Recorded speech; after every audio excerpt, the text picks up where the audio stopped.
So what's up sa mga kahombre ko dyan? Makagago, what's up man na naman nga pala to. At syempre mga kahombre ko, alam nyo na. Today is the day, alam na nating lahat, puta na dali ko. Alam na nating lahat na finally, si Mami Oni ay buntis na.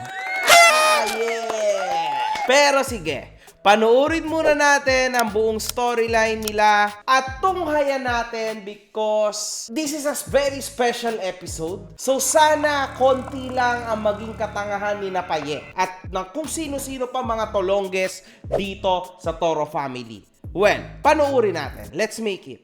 Dito tayo magsisimula mga boss sa 8 minutes, okay? Meanwhile, So I saw dito na meron na niregalo si Papi kay Mami Oni na e-trike o e-bike bang tawag dito. Finally, Papi, nagkaroon ka rin ng tinatawag na utang na loob. Sabi mo, hindi mo to ibabalik kay Tony once na nag-away kayo, hindi mo to kukuhanin. So, kasi kilalang-kilala si Tony bilang tao na kapag nagagalit, gustong bawiin yung binigay. Well, sa akin, wala, never. Hindi naman ganyan si Tony. Never niya naman binawi ang aming pagkakaibigan. Pero, I believe na etong si Papi later on, sigurado na pag nagalit to, pag kinuha ulit ni Mami Oni or ni Queen Oni, ang kanyang mga sasakyan, pabalik, sigurado kukunin niya rin to pabalik.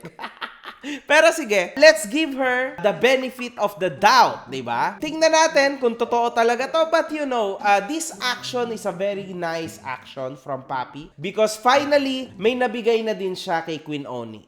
Parang, So, never mo ito susumbat? Hindi. Never mo ito mabawiin? sumbatera kasi si Mami Oni, si Queen Oni, sabi nila. Tawagin niyo akong sumbatera, wala akong pake. Oh my God! Naganoon ako ng 4 wheels. Oh my God. Ni Papi at ni Electrical. Harvey. Uy, ang ganda kaya nito.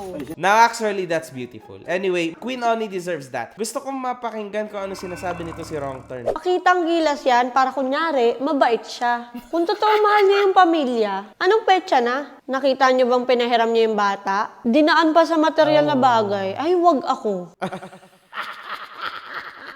Ay, nako. Alam mo, Paye, ayoko masira yung araw ko because today is positive. Is very positive, okay? Tulad ng titulo. So, putang ina, sana hindi ako matrigger. Alam naman nating lahat na puro fake news po yung mga lumalabas na yung mga shit tungkol sa kanila ni Andrea Brillantes. Hindi totoo yon. But, you know, it's funny, man.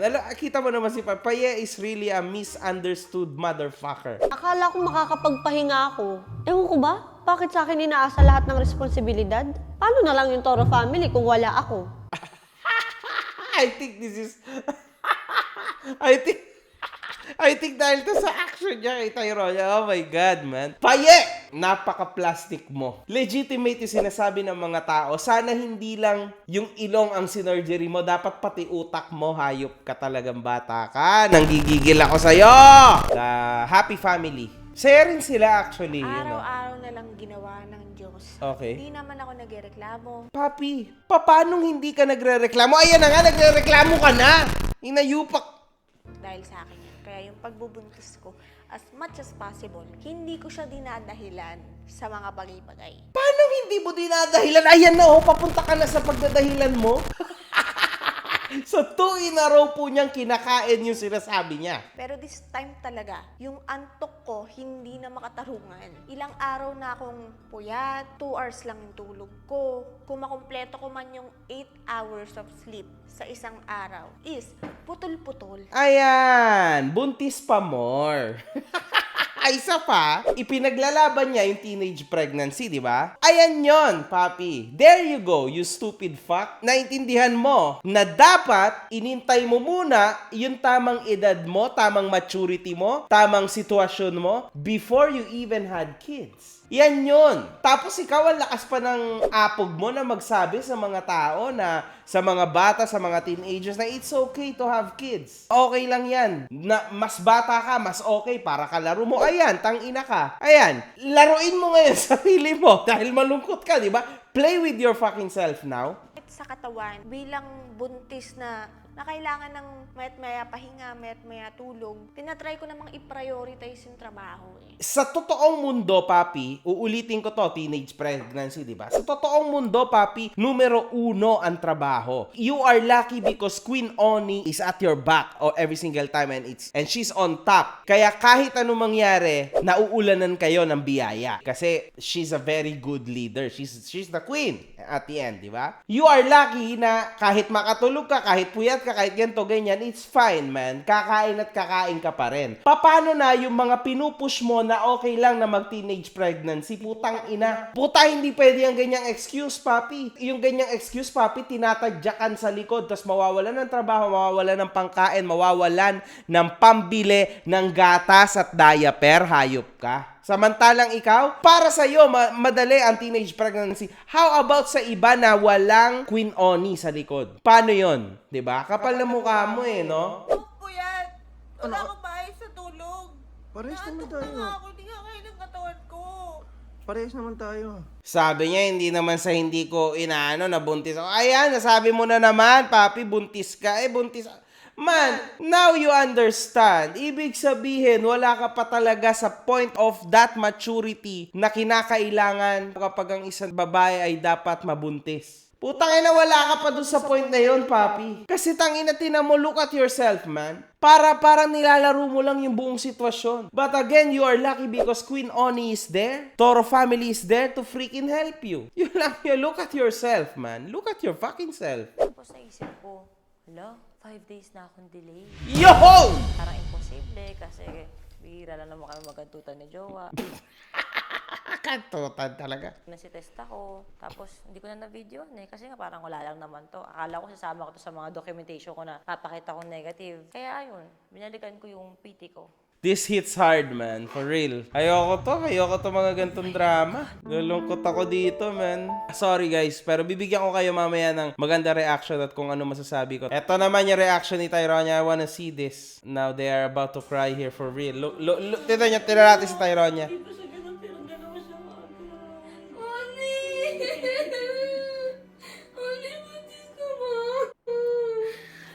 Mga ka-hombre ko kasi, syempre, Tyronia has always been on her own. Kita nyo naman, naglalaro siya mag-isa ng volleyball or else kung sino-sino yung niyayakag niya na maglaro. But you know, unfortunately, syempre, iba-iba ng sitwasyon, di ba? And meron siya mga brothers and sisters, half brothers and sisters, but you know, wala rin sa tabi niya. But she really loved to, but wala, no chance. As wala na nga, yung tatay niya, wala. Man, this is very emotional kasi ano siya, mga ka-hombre ko. This is something very tough. You know what I'm saying? Because, man, medyo nakakalungkot kasi to, no? I mean, this is a happy thing, but si Tyronia kasi, mga ka-hombre ko, lagi siyang, kasi parang isang anak lang siya, parang, di ba? Yung movement niya. Naghahanap yan ng somebody to be with forever. Kasi alam niyo naman na sa dinami-dami ng panahon, ang dami rin niyang nakasalamuha sa bahay na who comes and go. So, kumbaga, nadating sila, nawawala din. So, lagi talaga siyang on her own. So, you know, finally, ngayon, to know na finally, meron na talagang isang tao na nandyan sa kanya forever, 24 hours, kahit saan siya magpunta. Alam niyo, ganyan kasi yung essence ng magkaroon ng kapatid. Ako, I am very unlucky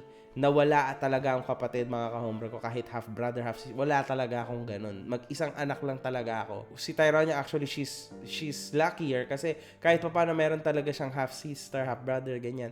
Kaso hindi niya naman nakakasama. Pero wala siya nung feeling na ganun. Alam niyo yun? Kaya nakakalungkot, she's crying a lot for that. And syempre, sobrang tagal niya na daw talaga tong hinihiling, nitong batang ito, na magkaroon ng kapatid kay Vince and kay Tony. So, you know, finally, di ba?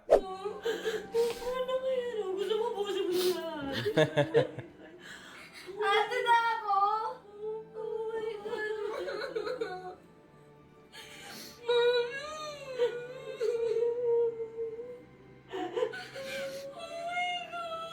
Sobrang grabe to. So, super emotional. Sigurado kayo rin na nanonood na touch kayo dito. You know, super crazy tong daughter and and mother na bonding na ganito. Man, nakakalungkot lang. Okay, tapos reaction naman ni Papi. Ito yung pinaka-fake na reaction sa lahat for me. Para sa akin yung reaction ni Papi super fake, mga ka-hombre ko. Napanood naman natin lahat yan. Sasabihin na rin. Ito yung emotion na gusto ko, no? Between the Galang sisters, si Payet talaga yung may pinaka-crazy na reaction. She really loves Mami Oni that a lot. Nag-i-start na mag-sink in sa kanya na mas kailangan niya si Mami Oni kaysa sa sarili niyang kapatid na ito nga si Papi. Slowly, naiintindihan niya na si Mami Oni ay may napakalaking pwesto sa buhay niya. Dapat. Nakatulog, pagod na pagod siya kakaiyak pa eh. So, Paye, cries and all. Ito yung kay Vince. Ito yung pinapanood sa amin ni Tony, mga ka-hombre ko. So, actually, second time ko na ito mapapanood. Sa personal, nung pumunta sila dito sa bahay. So, Vince's reaction was crazy. 1, 2, 3, up!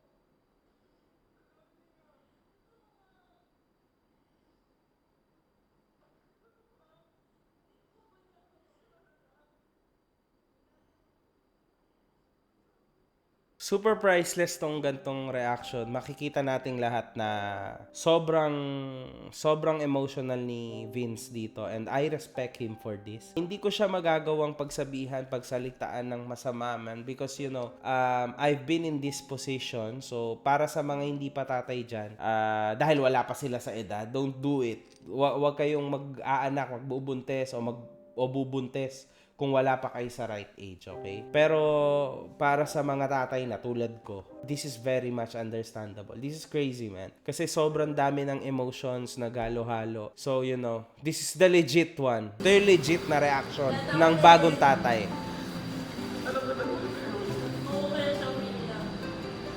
Iba rin talaga si Vince kasi end of the day, tinatanong niya agad si Tyronia. Talagang tinatanggap niya na ng tuluyan si Tyronia bilang anak niya rin talaga. So, sa bandang yon, I could say na sobrang swerte ng aking best friend na si Tony kay Vince sa parating to. Kasi legit, I understand. Para sa akin kasi mahinang klase siya ng lalaki. Kasi yung lalaki malakas is para sa akin parang ako, no? Sa family ko, binibit-bit ko yung buong pamilya ko. But I understand because nasa daan niya talaga si Queen Oni. Kaya siya yung nagbibit-bet. Now, it's understandable na kay Queen Oni, what to do. This is Tony Fowler, the number 1. Very famous, very strong, malakas ang influence. So, Vince is understandable at this point. Tangina, nalulungkot lang din ako, man. I'm very emotional too.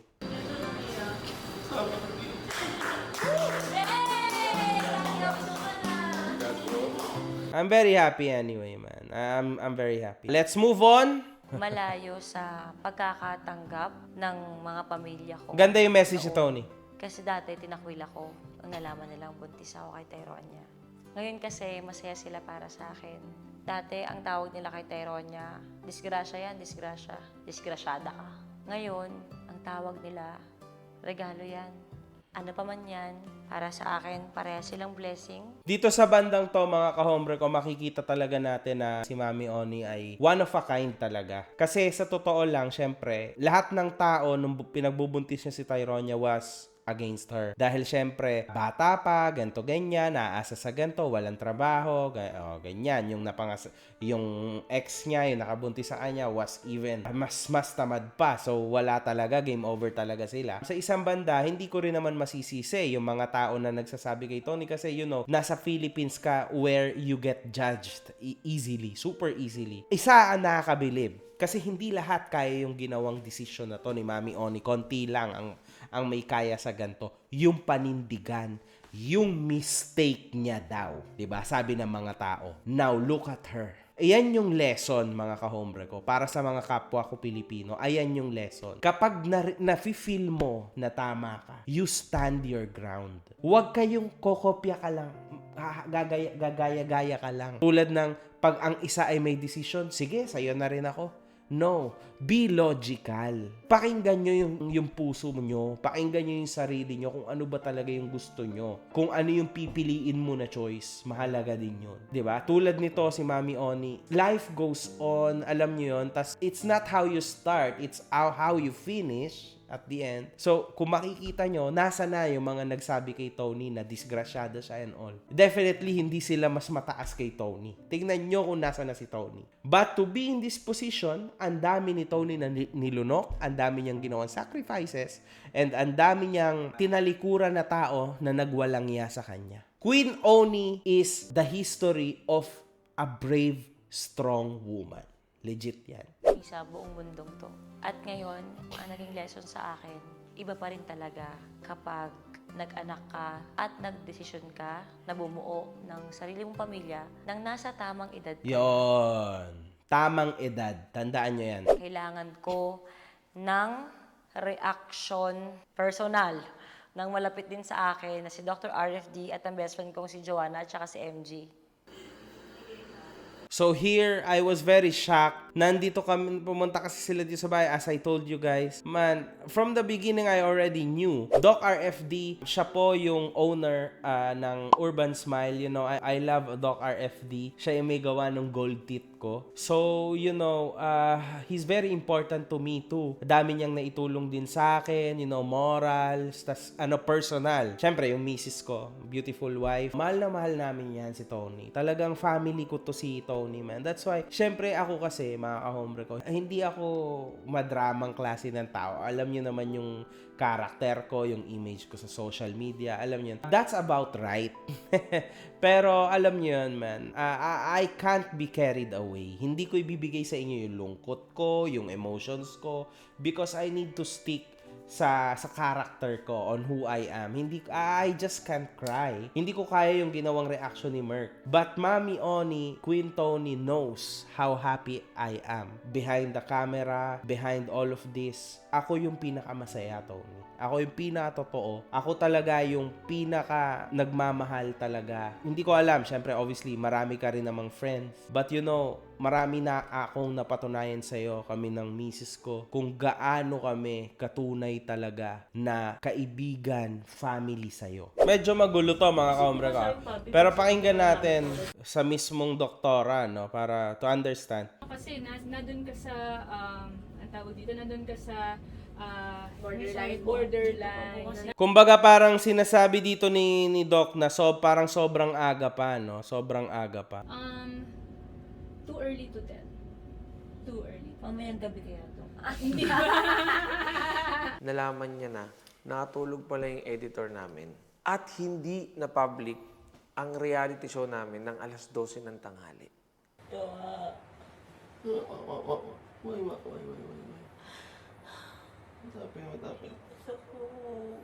What happened? Kasi wala yung upload ng Toro Family. Napansin nyo naman to, mga kahombre ko, di ba? Kasi last week na super late yung upload ng Toro Family.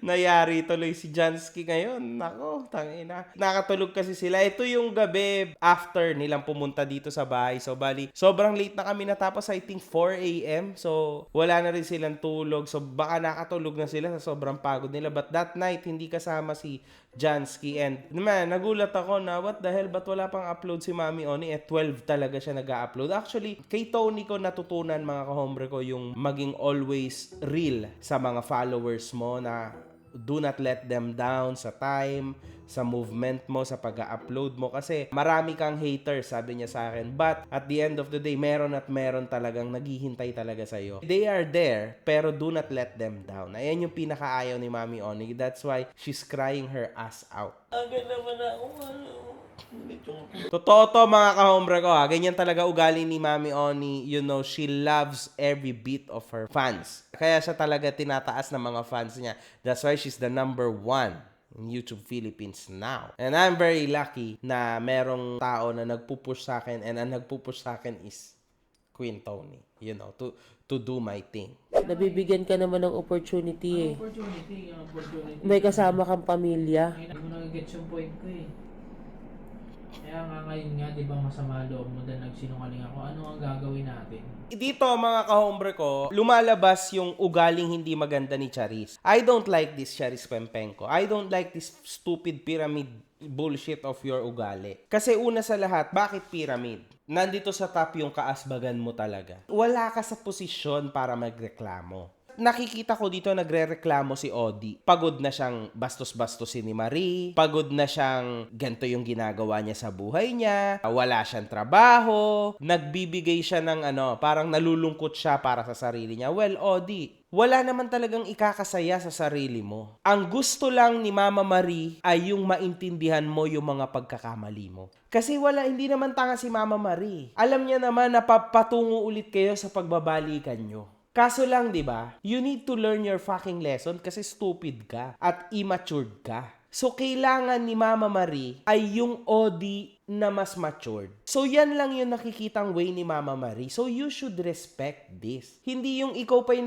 nagkiklaim na, hindi, tama na naman. Siyempre, Odi, you need to feel tired. Kasi dito ka na pwedeng magdesisyon if you don't want Mama Marie anymore o kung gusto mo pa siya. Para nanliligaw ka ulit from the top, Odi. Ganyan talaga yung tamang proseso. Kesa naman ihambalos yung stupid ass mo pabalik doon sa psycho ward, di ba? Oh, anong mas gusto mo? Ganyan o ganon? Pasalamat ka nga, hindi ka binabalik doon eh. So, pasalamat ka, ganyan lang. Although, kailangan mo ng professional help. Mama Marie, uulitin ko sa'yo, tina mo, nagsisimula na siya. Mamaya niya, nai-stress na siya, ganto ganyan. Mamaya niyan, Mama Marie, bigla ulit yan maging violent. Mamaya niyan, Mama Marie, bigla ka niyan saktan. You never know. Kasi nga, the dude needs professional help. Sana, Mama Marie, sinunod mo na lang yung mga payo ko if ever you watch this. Kasi baka talaga mamaya magkatotoo yung mga pinagsasabi ko, which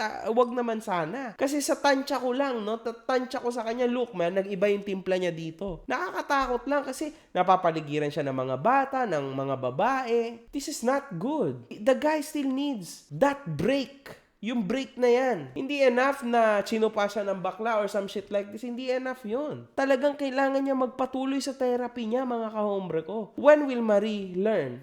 Hindi natin alam. Ewan natin.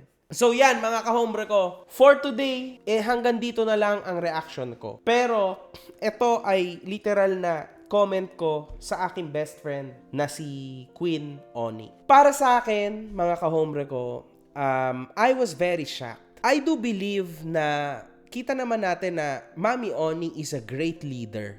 She's a great mother and she will be a great mother again for the second time. But she will be the best mother now. Kasi marami na siyang alam, mga kahombre ko, kaysa noon na bata pa si Tyronia. Alam nyo kasi, mga kahombre ko, I really understand Mami Oni. Kasi parehas sila na naging sitwasyon ng asawa ko. Kaso yung asawa ko never struggled in life. Because, you know, maganda talaga yung family niya. Talagang well-off sila. No? Hindi tulad ni Tony na from scratches talaga. Pero same sila na naanakan sila sa napakamurang edad. Then yan, kaya ako may dalaga din ako, 'di ba? Same ni Tony, meron siyang Tyronia. Ako din meron din akong ganyan, but a bit older. Kaya yun ang payo ko kay Vince. I always told him na always love your Tyronia, syempre. Yun na naging una ni Tony na anak, o in this case, una kong anak. Kasi from the beginning ng relationship mo, kung hindi mo siya kayang tanggapin, huwag mo nang ituloy. Kahit kailan ang isang single mom, hindi niyan tatanggapin yung mga lalaking hindi tatanggap sa kanyang anak. So, from the beginning, mga kahombre ko, ako alam ko na sa sarili ko, natatanggapin ko na ganyan, di ba? Kaya ngayon, you know, for me, she's my daughter, di ba?